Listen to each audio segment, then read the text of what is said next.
You are looking at Julian's pronunciation guide, where we look at how to pronounce better some of the most mispronounced words in the world, like this other curious word. But how do you say what you're looking for today? Bonjour, we are looking at how to pronounce the name of these French retail stores, or supermarkets you could call them, as well as how to say more brand names from France that too many people mispronounce or struggle with or get confused by. Monoprix. Monoprix.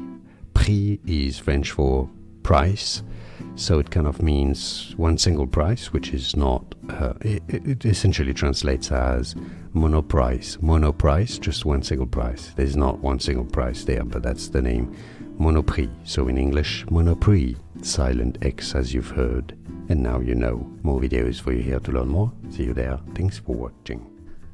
Here are more videos on how to pronounce more confusing words and names too many mispronounced. Like this video if you found it useful. I appreciate your support. I'll see you soon and thanks for watching.